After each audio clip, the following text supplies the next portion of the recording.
Hi all, ഇന്ന് നമുക്ക് വെറൈറ്റിക്ക് ഇതുപോലൊരു ഷർട്ട് ഡിസൈൻ ചെയ്തെടുത്താലോ. ആദ്യം നമ്മൾ ഉദ്ദേശിച്ച ഡിസൈൻ ചെറുതായിട്ടൊന്ന് റഫായിട്ട് വരച്ചു കൊടുത്തേക്കാണ് പേപ്പറിൽ. ആൻഡ് ഇതിന് വേണ്ടിയിട്ട് നമ്മൾ യൂസ് ചെയ്യുന്നത് സിൽവർ കളറുള്ള ചെറിയ കട്ട് ബീഡ്സ് ആണ് കേട്ടോ. എന്നിട്ട് ആ ഡിസൈൻ നമ്മൾ ഷർട്ടിൻ്റെ ചെസ്റ്റ് പോർഷനിലാണ് കേട്ടോ. ഞാൻ കൊടുത്തത് ലെഫ്റ്റ് സൈഡിലെ ചെസ്റ്റ് പോർഷനിലായിട്ടാണ് നമ്മൾ കൊടുത്തിട്ടുള്ളത്. കോളറിനോട് ചേർന്നുള്ള ഭാഗത്ത് ആ ഡിസൈൻ ട്രേസ് ഔട്ട് ചെയ്തു. എന്നിട്ട് ഇതിൽ കാണുന്ന പോലെ തന്നെ ഈ ഡിസൈനിൻ്റെ ടിപ്പ് പോർഷൻ ലീഫ് പോലെയാണ് ഓൾമോസ്റ്റ് ഒരു സ്ട്രക്ചർ.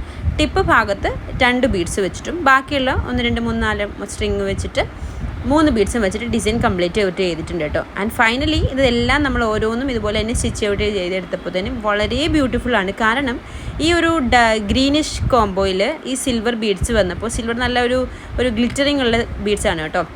നല്ല ഭംഗിയുണ്ടായിരുന്നു. അവൻ ഇട്ടപ്പോൾ അതിലും ഭംഗിയുണ്ടായിരുന്നു. എൻ്റെ ഇതിൻ്റെ കൂടെ മുണ്ടാണ് അവൻ എടുത്തിട്ടുണ്ടായിരുന്നത്. പ്രീ പ്ലാൻഡ് ആയിട്ട് ചെയ്തൊന്നും അല്ല. ഓണാഘോഷത്തിൻ്റെ തലേദിവസം ചേച്ചി നമുക്കെന്താ അങ്ങനെ ഒരു വെറൈറ്റി പിടിച്ചാലോ എന്ന് അവൻ ചോദിച്ചു. ഓക്കെ, ഞാൻ അക്സെപ്റ്റ് ചെയ്തു. സോ ഇതാണ് ഫൈനൽ ഔട്ട്കം. ഇഷ്ടപ്പെട്ടാൽ പറയണേ.